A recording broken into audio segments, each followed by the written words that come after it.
Edapalli PSCS సహకార సంఘం ఏదైతే ఉందో మన మూడల నుంచి 28 లక్షలు 30 లక్షల గోల్మాలని రావడం జరిగింది. అయితే ఇవాళ ఏమని వచ్చిందంటే పాలకవర్గం సైలెంట్ అని వచ్చింది. వాస్తవంగా పాలకవర్గం సైలెంట్ అంటే ఊళ్ళోకలైతే క్వశ్చన్ చేయాల్సి తప్పది. ఊళ్ళోకలైతే ఇదిగా వస్తుంది. 28 లక్షలు పాలకవర్గం సైలెంట్ వచ్చింది వాస్తవం. అది కాబట్టి దాని విషయంలో మేము మాట్లాడాలనుకుంటున్నాము. ఏదైతే 28 లక్షలు వచ్చిందో 100% సెక్రటరీ గారు కూడా అడిగినా ఆల్రెడీ 28 లక్షలు ఏదైతే సిబ్బంది చేతివాటం చేసిరు అని చెప్పేసి అన్నాడు. సరే సిబ్బంది చేతివాటం చేసిన వాస్తవమా? మరి ఈయన ఇన్ని రోజులు ఏదైతే 28 లక్షలు అయిన దాకా ఈయన ఏం చేసిండు? ప్రతి జనరల్ బాడీ మీటింగ్లో మరి మహాసభ మీటింగ్లో ప్రతి మన పేపర్ పూర్వకంగా రైతులకు ఇచ్చిండు, ప్రజలకు ఇచ్చిండు, అందరికి ఇచ్చిండు. ఎక్కడ కూడా ప్రతి కూడా బ్యాలెన్స్గా చూపించుకుంటూ వచ్చిండు. అదేవిధంగా మళ్ళీ 25 లక్షలు ఏదైతే స్కామ్ జరిగిందో అది ఏ రకంగా జరిగింది, ఇయర్ జరిగిందా, ఎట్లా జరిగింది, ప్రెస్లో వచ్చేసింది. అలాగే పేర్లు కూడా వచ్చేసినాయి. అలా మా పాలక వర్గం డబ్బులు ఏదైతే సిబ్బంది డబ్బులు చేతివాటమని చెప్పేసి. ఎందుకోసం అంటే సెక్రటరీ గారు ఎందుకు బాధ్యత లేదు? ఇలా సెక్రటరీకి బాధ్యత ఉండాలి కదా. సిబ్బంది ఇప్పుడు మామూలుగా కూడా బలైపోతారు. ఇప్పుడు సిబ్బంది ఏమంటారు, మేము సెల్స్ పోయినప్పుడు మేము కూడా ఎటువంటి డబ్బులు తినలేదు, మా దగ్గర ఎటువంటి డబ్బులు లేవు, మేము తినలేమని చెప్పేసి వాళ్ళు ఆరోపిస్తున్నారు. మరి ఇలా అందరు కోమటలు అయితే కోడిని ఎవరు దొంగతనం చేశారు? మేము సెల్స్ మీద కూడా అడిగినాం, వాళ్ళు కూడా ఆరోపణ చేస్తారు ప్రతి లెక్కలు మా దగ్గర ఉన్నాయని చెప్పేసి.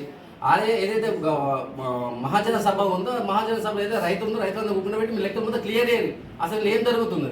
మాది పాలకవర్గం ముగిసిన తర్వాత కోర్టు ఆర్డర్ వచ్చిన తర్వాత మళ్ళీ మేము ఛార్జీ తీసుకున్నాడు. నేను ఏమని అడిగినా ఏదైతే ఎఫ్డి ఇన్ని లక్షలు ఉండే స్టాక్ ఇంత ఉండే మేము దీపేటప్పుడు మన సెక్రటరీ గారు మీరు బరాబరి ఉన్నాయా అని నేను అడిగితే ఆ రోజు రాజు గారు పేపర్ విలేకరు కూడా ఉన్నారు, ఆ చైర్మన్ కూడా ఏమన్నారు, పరిశ్రమ కూడా ఏమంటారు విన్నారా అంటే ఆ రోజు నీ డబ్బులు ఉండే మరి ఉన్నాయని అడిగితే ప్రతి పైసా కడిగితే ఉందని చెప్పేసి అన్నారు. ఈ 2 నెలల 28 లక్షలు ఎట్టిపోయినాయి?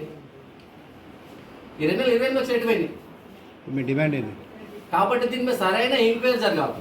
సరైన ఎంక్వైరీ జరిగి మామూలు ఏదైతే మామూలు ఉంటారో వాళ్ళ మీద ఎటువంటి బాటను పడదు. ఎందుకోసం అంటే ఈ ఎడిపల్లి సహకార సంఘంలో ఈ 4 సెల్స్ మేల మీద బాటను పట్టారు, భూములు అమ్ముకొని కట్టారు ఇంతకుముందు. దాన్ని కూడా ఎంక్వైరీ చేయాలి.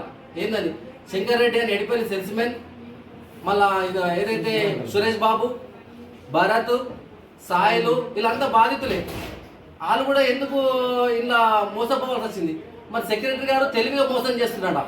తెలియాలి కదా, తెలివిగా మోసం చేస్తుండా. కాబట్టి ప్రతిదీ కూడా ఏదైతే ఎందుకు మాకు పదార్థంగా బాడీ మీటింగ్ పెడతాడు, ఎందుకు బాడీ మీటింగ్ పెట్టలేదు? అసలు ఈ సొసైటీలో ఏం జరుగుతున్నది, సొసైటీ జరిగేది తెలియాలి కదా. ఇంత 5 సంవత్సరాలు మేము అభివృద్ధి పథంలో తీసుకొచ్చినాం, ఎంత లాస్ నుండి ప్రతిదీ కూడా మేము ఇంత బ్యాలెన్స్గా చూసుకుంటూ వస్తున్నాం. ఏదో ఇట్లా అన్ని చూపెట్టినాం. ఇప్పుడు ఈ లాస్ట్ మూమెంట్లో ముద్ర పడ్డది పాలక వర్గం సైలెంట్ అని. పాలక వర్గం సైలెంట్ లేదు. 100% 28 లక్షలు సెక్రటరీ గారు కట్టాల్సిందే. కట్టిన తర్వాతనే మేము ఇలా రాణిస్తాము. ఇది డైరెక్ట్గా మాట్లాడతలేము, ఎక్కువ రైతుగా మాట్లాడుతున్నాం ఇప్పుడు. ఎందుకోసం అంటే ఖచ్చితంగా రైతుల డబ్బా అది మీరు ఎట్లా వాడుకుంటారు? సెల్స్ మెన్లను ఎట్లా వాడుకుంటారు? మీరు సెల్స్ మెన్ వాడుకున్నాక నువ్వేం చేసినావు? లెక్క ఏం చేసినావు? నెల లెక్క నువ్వు స్టాక్ తీసుకోవాలి కదా. డబ్బులు 20 లక్షలు ఇప్పుడు మామూలు వ్యక్తి అడ్వాన్స్ కడతారు కదా. ఈ ఇందులో మీరు ఏం చేసిర్రు?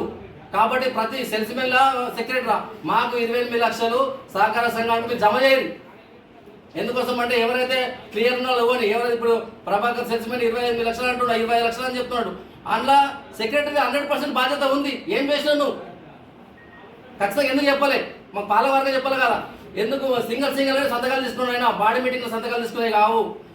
ఎడిపల్లి డైరెక్టర్లు 2-3 కలిసి సంతకాలు తీసుకున్న తర్వాత స్కామ్ గురించి చెప్పిండు. ఎటువంటి తీర్మానం జరగలేదు, వీళ్ళు డబ్బులు తిన్నట్టు ఎటువంటి నిర్ధారణ మా పాలక వర్గం ఆమోదించలేదు. అసలు బాడీ మీటింగే జరగలేదు. ఇండ్లకు పోయి సంతకాలు పెట్టుకున్నాడు. నా దగ్గర కూడా వచ్చిండు, వైస్ చైర్మన్ అనిల్ రెడ్డి గారి దగ్గర కూడా వచ్చిండు. ఆయన కూడా పెట్టలేదు, నా దగ్గర వస్తే నేను కూడా పెట్టలేదు. ఎందుకోసం అంటే మాకు సెక్రటరీ అంటే పగలేదు, సెల్స్ మెన్ అంటే మాకు చుట్టం కాదు. ఈడ ఏంది సంస్థ? రైతుల సంస్థ మీరు 100% మీరు పైసలు కట్టుర్రి. నువ్వు సిబ్బంది కడతారా, సెక్రటరీ కడతారా? ఎందుకోసం అంటే ఎంత సిబ్బంది పొరపాటు 110% సెక్రటరీ సంబంధం ఉంటుంది. కాబట్టి ఖచ్చితంగా మీరు 28 లక్షలు తక్షణమే మా సహకార సంఘానికి మీరు జమ చేయాలా. జమ చేసినాక మేము ఊకుంటే లేదు. అవసరం అనుకుంటే రైతులందరినీ తీసుకొచ్చి మేము ధర్నా చేస్తాం. ఖచ్చితంగా కట్టాలా. మీరు ఎటువంటి స్టేట్మెంట్ ఇస్తారో ఎట్లా కట్టాలి, అసలు ఏం జరుగుతున్నది ఎడిపల్లి సహకార సంఘంలో పట ఎందుకు మీరు లోపల లుసుకులు ఎందుకు ఇచ్చేస్తారు? లోపల ఎందుకు సంతకాలు పెడుతున్నారు? అసలు తిమింగల లోలు మామూలు వాళ్ళని ఎందుకు బలి చేస్తారు? ఇలా నలుగురు బలి అయిపోయారు, ఇలా ఇంకా ముగ్గురు బలి అయిపోతున్నారు. మీరు ఎక్కడి నుంచి వచ్చారు? మీరు ఏం చేశారు? మీరు ఏంది పరిస్థితి ఏంది? మీ లెక్క ఏంది? ఎందుకోసం అంటే ప్రెస్ సోదరులకు తెలియదు, మళ్ళీ ఇచ్చేస్తారు. కానీ ఇలా డ్యామేజ్ అయిపోతుంది ఊళ్ళలో. ఇప్పుడు పొలిటికల్ ఇప్పుడు ఇవాళ ఏమని వచ్చింది, పాలక వర్గం సైలెంట్ అంటే మాకు ఊళ్ళలో అంటారు, అరే మీరు కూడా ఏమని తిన్నారా, మీరు కూడా ఏమని తిన్నారా? ఏం తిన్నారు? డబ్బులు. మీరే ఇలా తెలివిగా మోసం చేస్తున్నారు.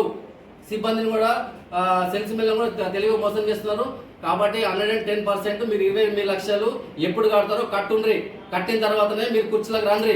లేకుంటే అవసరం ఉంటే సహకార సంఘంకు మేము తాళాలు వేసేస్తాము. అవసరం ఉంటే రైతులకు స్వతహాగా సాయం చేస్తాం, స్వతహాగా ఇస్తాం.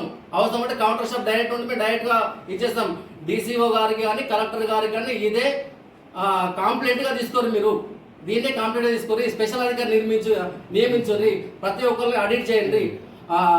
సెక్రటరీ గారి ప్యాడీ ఏదైతే వచ్చిందో కమిషన్ ఎంత వచ్చింది, ఆయన ఎప్పటి నుంచి ఎక్కిండో అప్పటి నుంచి ఆయన బ్యాంక్ స్టేట్మెంట్లు తీయండి. ప్రతి తీయాలి కదా. వాళ్ళని కూడా స్టేట్మెంట్ తీసుకొని నువ్వు 25 లక్షల ఆరోపణ చేసినావు, ఏ ఇయర్లో ఎన్ని లక్షలు తిన్నాడు, మీరు బాడీకి ఎందుకు చెప్పలే? ప్రతి గ్రామ మహాజన సభలో రైతులు కూడా మీరు చెప్పారు క్లియర్ అని చెప్పేసి. ఆ రైతులందరికీ ఏం గుర్తు, అరే వీళ్ళు అభివృద్ధి పథంలో తీసుకోపోతారు అంటే లాస్ట్ మూమెంట్లో ఏం పడ్డది? ఇలా ముద్ర పడ్డది. ఇలా మేము ఖండించక ఉంటే మా భవిష్యత్ కథం అవుతుంది ఊర్లలో. అవునా కాదా?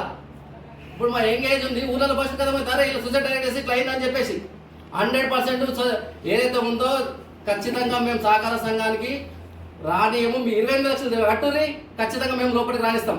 లేకుండా 100% మేము తాళం వేసేస్తాం. భయపడలేదు. వీళ్ళు టోటల్ డైరెక్టర్లు ఉన్నారు. అందరు డైరెక్టర్ బాడీ మొత్తం ఉంది. ఎవరైతే సంతకాలు పెట్టారో ఫేక్ సంతకాలు. మీరు అవసరం ఉంటే ప్రెస్ సోదరులు చెప్తున్నా, మీకు దయచేసి మీరు వాళ్ళ దగ్గర మీరు స్టేట్మెంట్ తీసుకోరు. మన ఎడిపల్లి సహకార సంఘము రైతులు కానీ, పెద్ద మనుషులు కానీ, గ్రామ సర్పంచ్ కానీ ప్రతి ఒక్కరు జరిగిన చర్యలు తీసుకోరన్నా. మన సొసైటీ అభివృద్ధి పథంలోకి వచ్చింది. కాలు 28 లక్షల కాడ మనం రేపటి వస్తే రేపు మళ్ళీ ఇంకా ఇది అయిపోతుంది. ఎవరైతే మనం కరెక్ట్ సర్వీస్ చేయనప్పుడు అటువంటి వ్యక్తిని తీసేస్తేనే కరెక్ట్. సర్పంచ్ గారికి కూడా మేము ఎందుకు వస్తామంటే మీరు పిలిపించుకొని గ్రామ సభ పెట్టి రైతుల సమక్షంలో పట్టినే ఇది లెక్కలు కావాలా, ఇది సెల్స్మెన్స్ పొరపాట, సెక్రటరీ పొరపాట తెలిసిపోతుంది. కాబట్టి ఇందులో ఎటువంటి దాపరికాలు లేవు. 100% ఇంట్లో న్యాయం జరగాల. సెల్స్మెన్ కూడా మాకు ఇంత అయింది అంత అయిందని చెప్తున్నారు. ఎందుకు మాకు ఇన్ని బాకిందని చెప్పలేదని చెప్తున్నారు. వాస్తవం కరెక్టే కదా. నేను 2 నెలల కింద లెక్కలన్నీ మీ బరాబర్ అంటే 2 నెలల్లో 28 లక్షలు ఎట్లా మాయమైపోతాయి?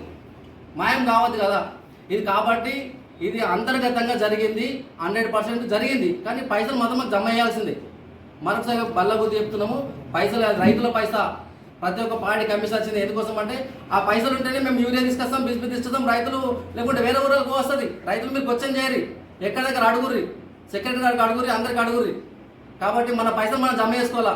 ఇలా రైతులు కూడా మన ప్రెస్ సోదరులు కూడా రైతులే. కాబట్టి ఖచ్చితంగా మన పైసలు మనం జమ చేసుకోవాలా. ఈ సెక్రటరీ మీద ఒత్తిడి వేస్తారా, ఓల మీద ఒత్తిడి వేస్తారా, అది వేరే విషయం. కాకపోతే 100% సెక్రటరీదే బాధ్యత. ఇలా కట్టాల్సింది మాత్రం సెక్రటరీ. ఖచ్చితంగా సెక్రటరీ డబ్బులు కట్టాలి. ఎందుకోసం అంటే నేను ఏం చేస్తున్నట్టు 28 లక్షలు అయిన దాకా వాళ్ళు ఊరుకుంటారా? బ్యాంక్ మేనేజర్ ఉంటాడు. నైట్ కాగానే సెక్రటరీ క్యాషియర్ ఎన్ని పైసలు ఇచ్చాడు, బ్యాంక్లో ఎన్ని పైసలు ఎంత చూసుకుంటాడు. నువ్వు ఇంత పెద్ద వ్యవస్థ నడిపిస్తున్నప్పుడు నువ్వు స్టాక్ రిపోర్ట్ చూసుకోవాలి కదా. ఎందుకు స్టాక్ రిపోర్ట్ చూసుకోలేదు? ఏంటంటే వాళ్ళకు డబ్బులు ఏ నెలలో చెప్పేసి చైర్మన్ దృష్టికి తీసుకోవాలా, సిబ్బంది దృష్టిలో తీసుకోవాలా. మన గ్రామ సభ అయింది, ఈ సెల్స్ మెన్ దగ్గర ఇంత బాకీ ఉంది, ఈ సెల్స్ మెన్ ఇంత బాకీ ఉంది, మీరు ఎందుకు చెప్పలేదు? ఎంతోమంది ప్రెస్ రిపోర్టర్లు అడిగినా కూడా మీరు ఆ నోరు ఒత్తేసారు. ఎందుకు వచ్చేసారు? చాలా మంది అడిగారు, క్వశ్చన్ చేసుకుంటాం. ఇష్టంగా వచ్చినట్టు రాసేసారు మీరు లెక్కలు. ఆయన ఏది కూడా మేము పట్టించుకోలేదు. ఇష్టంగా వచ్చినట్టు లెక్కలు రాసేసుకుంటే ఇవాళ అభివృద్ధి పథకంలో తీసుకొచ్చిన దాన్ని రేపు ఇవాళ ఖరాబ్ చేసి ఎట్లుంటుంది. కాబట్టి నిజామాబాద్ డిస్టిక్లో లో లాస్లో ఉన్నదాన్ని ఒక ఉత్తమ సహకార సంఘంలో తీసుకొచ్చిన దానికి ఇలా మాయని మచ్చగా చేసిండ్రు. ఇలా 100% సెక్రటరీ గారే చేసిండ్రు దీనికి బాధ్యత. కాబట్టి మా మీద ముద్ర వేస్తే మరొకసారి చెప్తున్నామన్నా ప్రస్తుతులకు ఇటువంటి ముద్ర వేయకూడదు. పాలకవర్గం మాకు తెలియదు కాబట్టి క్వశ్చన్ చేస్తున్నాం. 100% మా పొరపాటు ఏం లేదు. ఇలా పాలకవర్గం వాళ్ళు కూడా యూరియా కూడా ఉద్దరు తీసుకోరు, వీళ్ళు ఉద్దరు కూడా ఇయ్యరు. పైసలు ఎటు పోతే ఇవ్వాలా? మీ పరిస్థితి ఏంది? 10 ఏళ్ళ కింద వచ్చినప్పుడు ఈ పరిస్థితి ఏంది? మొత్తం ఎంక్వైరీ చేయాలన్నా. ప్రతిది కూడా ఇంకా డాటా ఎంక్వైరీ అయ్యి ప్రస్తుతం మరొకసారి మీరు ఖచ్చితంగా మీరు ఎంక్వైరీ చేయాలన్నా. ఎందుకోసం అంటే రేపు అన్నాడు 5,000 10,000 మనం ఇదైపోవచ్చు. కానీ రేపు సంస్థ మొత్తం కథం అయిపోతుంది. సంస్థ ఏమైపోతుంది? సంస్థనే కథం అయిపోతుంది. కాబట్టి ఏదైతే ఉందో తక్షణమే విధుల నుంచి ఖచ్చితంగా సెక్రటరీ గారిని తీసేయాల్సిందే, 100% తీసేయాల్సిన విధుల నుంచి. ఆయన అప్పటిదాకా ఆయన విధులకు రావద్దు, ఉన్న పైసలు ఖతం అయిపోతాయి. దీనికి బాధ్యతలు 20 లక్షలు. ఇప్పుడు ఎంత ఎఫ్టీ ఉన్నది? ఎఫ్టీ ఎంత ఉంది సెక్రటరీ గారు? 70 లక్షల ఎఫ్టీ ఉన్నది. ఇలా బాగా తీసుకోరు, 70 లక్షల ఎఫ్టీ ఉంది. అలా రేపు 70 లక్షలు పోతాయి. కాబట్టి తక్షణమే ఎట్లా ఉన్న విధుల నుంచి అట్లా తొలగించేసి నిర్ధారణ అయిన తర్వాత మళ్ళీ ఆయన ఎక్కేయండి. అప్పటిదాకా మాత్రం అందరూ కూడా ఇదే. కాబట్టి దయచేసి ఎందుకు మా యొక్క ఎందుకోసం అందరి మీద భవిష్యత్తు ఉంటుంది. కాబట్టి వీళ్ళు ఎవ్వరు కూడా అన్యాయం చేయలేదు. ప్రతి కూడా రైతు, ఎందుకు మేము అందరం రైతులమే. కాబట్టి ముద్ర పడితే సహకార సంఘం మీరు తీసుకురావాలని చూసినాం, తీసుకొచ్చినాం. కానీ లాస్ట్ మూమెంట్లో ఇంత మచ్చ పెడితే ఎట్లుంటుంది విలేజ్లలో చెప్పుకోలేం కదా. ప్రతి ఒక్కరికి మానసికంగా డిస్టర్బ్ చేస్తున్నాడు. ఇంత ఎందుకు అవసరం మనం రూపాయి వాళ్ళు కూడా సెల్స్ బిల్ అంటే కోటేశ్వరు వాళ్ళు ఏమన్నా నలుగురు వీళ్ళు కథమయ్యారు. సురేష్ బాబు ఒకటి, శంకర్ రెడ్డి ఒకటి, సాయిల్ ఒకటి, భరత్ ఒకటి, వీళ్ళంతా బాధితులే. ఇలా సెక్రటరీ గారు తెలివిగా మోసం చేస్తున్నారేమో అని అనుకుంటున్నాము. ఇది కూడా తెలివైన మోసం చేస్తున్నారు. ఇప్పటికే తేరుకోవాలా. ఎడిపల్లి ప్రజలు రైతులు ఒకసారి అలర్ట్ కండి. అలర్ట్ అయితేనే మన సహకార సంఘాన్ని మనం కాపాడుకుంటాం. ఆయన చెప్తాడు, మీరు తీసుకో. మీరు సెల్స్ మెయిల్ నేను ఆయన ఆరోపణ చేసి కట్టిన కాదు, నేను చెప్పింది కట్టింది. ఆయన ఏదైతే అమౌంట్ బ్యాలెన్స్ అయితే వెళ్ళిందో